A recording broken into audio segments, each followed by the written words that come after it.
Miscellaneous minds, never explaining the minds. Devilish grin for my alias, aliens who respond. Peddling sin, thinking maybe when you get old you realize I'm not gonna fold or demise. I don't smoke crack, motherfucker, I sell it. What is going on, everybody? Puma Gato from the Miscellaneous Minds podcast, and welcome to Puma is Pissed, my little corner where I yell about things that I'm personally pissed about. Let's talk about the UFC. Now, you may or may not be aware about the class action lawsuit towards the UFC, which alleges matters on pay structure between the UFC promoter and its contracted fighters. The context of which you could further look into for yourself, but it's not too dissimilar a situation from what's happening with the actors right now, as well as the writers in Hollywood with their strike. That the people that are doing all the work are scraping by. Meanwhile, the boss at the very top of the pyramid reaps all the profits. And Dana's actions, as well as his attitudes when it comes to contractual agreements and potential fights falling by the wayside, illustrate that fact. Think about all the potential fights we could have gotten, but the fighter, as tremendous as they were, didn't want to fight. Even after fighters say afterwards, yes, they did want to fight, but the problem is the pay. The pay was what they were worried about. Think about it. Think about all the potential fights. Masvidal on John Jones. Masvidal was too scared. Poirier on Tony Ferguson. Poirier was also too scared. Francis Ngannou on John Jones. Francis Ngannou didn't want to fight.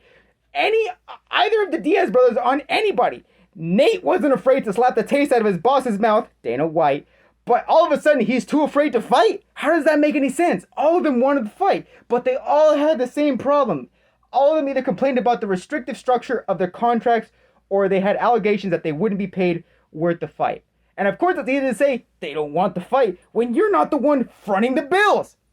Think about it.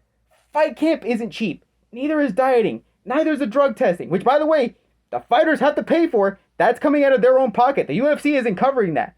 And yes, the UFC will cover travel for the fighter and his coach, but the one coach. How often do you see just one coach just sitting ringside? It's the entire camp. And think about that. You have to buy all those people tickets. And a hotel? Have you ever tried to stay internationally at a hotel by yourself? It's already going to get super expensive as it is. And that's all before the fight even happens. Before the fight even happens. If you win, cool. 20% of your purse goes to your camp. If you lose, and even worse, if you lose and take an injury, that's a major L on your end. It's not just an L for the fighter, it's an L for the team. But the Nelk Boys get $250K for their birthday. Meanwhile, fight bonus for the UFC is $50K. And Dana White, when you bring that up, will say, mind your business, the Nelk Boys have done so much for me. As if the fighters weren't the reason that anybody watches the UFC in the first place. Dana, you know who else has done so much for you? The goddamn fighters! The people that are working for you. Why not change their pay structure? How about doing that as a suggestion? Do that for fucking Friday. Let's do that for a change. Look, this just all goes to show that Dana is greedy when it comes to not paying his fighters. Or as Dana himself would put it, look, I love him. He's a great promoter, but he just doesn't want to pay his workers. That is all that I have the time for today. Subscribe to the Miscellaneous Minds podcast. And until next time, get rest and stay blessed. We'll see you on the next one.